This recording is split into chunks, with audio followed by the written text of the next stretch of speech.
Dua, wa mimma razaqnahum yunfiqun. Sekarang ada cara takwa menggunakan harta. Saya berhenti 8 menit lagi. Kalau sholat kan nggak bayar ya?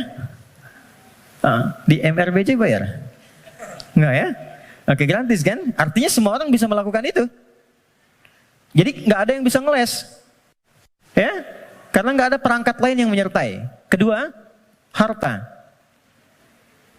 Harta. Jadi ada skema lewat ibadah fisik berupa sholat. Yang kedua ada skema takwa lewat harta. Ternyata harta itu bukan sekedar kenikmatan yang menjadikan kita nyaman dalam menjalani kehidupan dunia. Bukan semua fasilitas dunia, bukan.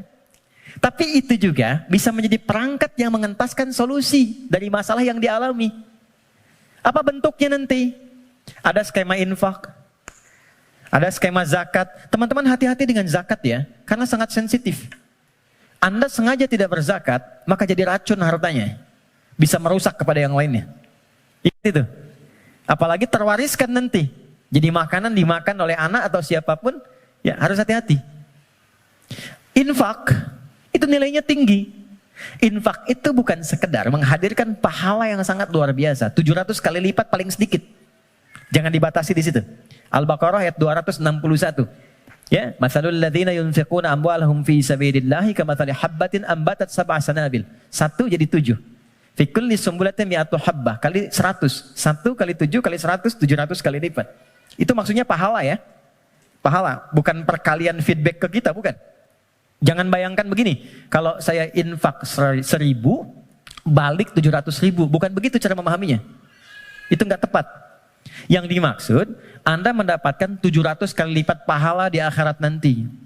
Jarak satu keduanya 500 tahun. 2 ke 3 500 tahun. Itu di akhirat. Di dunianya dapat apa? Nah, di dunia itu pancaran keberkahan. Di antara pancaran keberkahannya ada 2.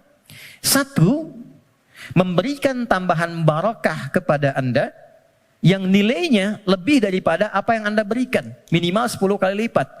Misal, dijaga dari sakit yang kalau berobat nilainya sekian. Dijaga dari musibah yang kalau dialami keluarnya mesti sekian. Itu.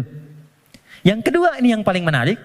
Infak dengan harta itu kalau diniatkan sesuai dengan keinginan yang kita mohonkan pada Allah, itu bisa mengentaskan persoalan yang sedang dialami. Itulah wasilah tawassul dengan harta. Rumusnya Quran surah ke-5 ayat 35. Saya pakai Quran, jadi nggak bisa dibantah. Ya ayyuhalladzina amanu taqullah. Hai orang-orang beriman, tingkatkan takwamu kepada Allah, wabtaghu ilaihil wasilah, dan cari wasilah dalam rangka menunaikan takwa itu. Apa wasilah diantaranya? Bisa menggunakan harta. Harta. Yuk, saya kisahkan dengan singkat, cepat sekali. Kalau mau infak, coba yang pertama, ini nasihat saya dari Quran. Orang pertama yang kita tuju kalau ingin berikan infak, orang tua. Siapa? Orang tua. Berikan yang terbaik yang mampu kita persembahkan. Itu ada di Quran surah kedua ayat 215. Yas'alunaka madza yunfiqun. Mereka banyak berkonsultasi bertanya pada Muhammad apa yang harus diberikan kalau pengen infak. Dijawab oleh Quran dengan 2 jawaban. Qul ma anfaqtum min khair. Katakan kalau ingin infak, kaidah pertama yang terbaik. Misal, Anda beli mangga 5. Ibu masih ada. Berikan yang paling besar, yang paling bagus, yang terbaik itu buat ibu. Kalau mau dibagi. Contoh aja. Kemudian lil walidain. Urutannya kalau ingin diberikan 1 yang pertama orang tua. Belakangnya nanti ada 4 lagi. 5 golongan utama. Wal aqrabin, kerabat terdekat. Wal yatama, orang-orang yatim. Wal masakin, orang-orang miskin. Wabnis sabil, orang yang kesulitan di perjalanan. Tapi yang pertama orang tua. Jadi teman-teman, kalau orang tua masih hidup, apa yang bisa dipersembahkan walau tidak diminta. Sedang ada masalah misalnya kan, mohon kebaikan pada Allah, bikin makanan datang pada orang tua, minta doanya. Jadi sederhana tapi dalam, minta doanya. Ada kitab namanya Al-Adabul Mufrad karya Al-Imam Al-Bukhari. Dikisahkan seorang berkonsultasi pada Ibnu Abbas radhiyallahu taala anhuma, pengen taubat, dosanya banyak. Apa jawab Ibnu Abbas? Ibu masih ada nggak? Ada katanya. Udah, pulang aja, berbakti pada ibumu. Sayangi ibumu, buat beliau merasa senang terus. Nanya lagi orang ini, kenapa mesti ibu? Kata Ibnu Abbas, saya tidak pernah mendapati di Quran dan keterangan Nabi yang terbaik dari bakti kepada ibu untuk mengentaskan semua masalahmu. Dikonfirmasi di Al-Bukhari, ada orang sedang bekerja, tiba-tiba hujan turun, dia berteduh masuk ke dalam satu gua. Tiba-tiba menggelinding satu batu besar. Ini kisahnya viral. Nutup mulut guanya. Dari 3 orang ini sepakat, kita berdoa sama Allah karena udah gak mampu dorong. Minta sama Allah, tawasul lewat amal. Dengan amal itu kita mohon supaya dibebaskan dari sini.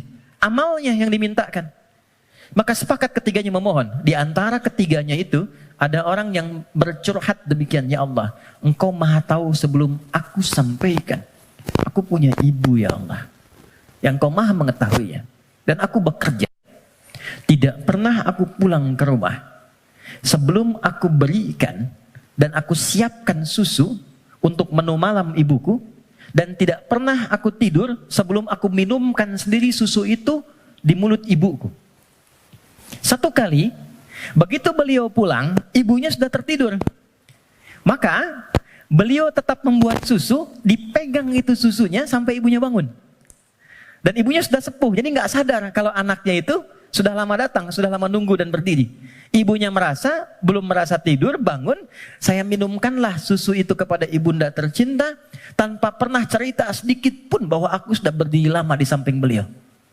Diminumkan, baru tidur. Ya Allah, jika memang ini menjadi wasilah dari amalku yang bisa menjadikan kami terbebas dari kungkungan batu ini, mohon bebaskan kami dari kungkungan batu ini. Demi Allah, begitu didorong sedikit, keluarlah. Menggelinding. Dan ibu nggak ada batasnya. Cari. Termasuk saya sekarang gitu.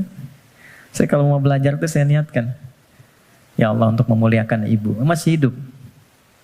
Dan mohon pahala diakhirkan pada ayah untuk menerangi di alam kuburnya. Dan selalu bertambah kebaikan-kebaikan itu. Tambah. Satu. Jadi infak. Ya. Coba usahakan ya. Dan gak usah terlalu pengen dilihat dunia. Keluar jam 3, setengah 4. Lihat yang nyapu. Yang lagi dorong makanan tuh. Yang dari semalaman bekerja. Pernah gak teman-teman kalau keluar gitu? Kadang-kadang ada yang dorong sampingnya masih murojaah. Ada yang masih sholat. Saya sering nangis tuh lihat, ya Allah. Ini orang udah banyak praktek, kita banyak ceramah. Ya, lu datang. Kita cuma sampaikan nitip ya, itu baru lihat aja sudah nangis. Ya Allah, terima kasih Pak. Ya Allah, mudah-mudahan Bapak rezekinya lancar ya Pak. Sehat ya Pak. Mudah-mudahan semua keluarganya baik-baik ya Pak. Itu ya Allah. Memberi sedikit tapi dapatnya banyak gitu. Itu berharga banget.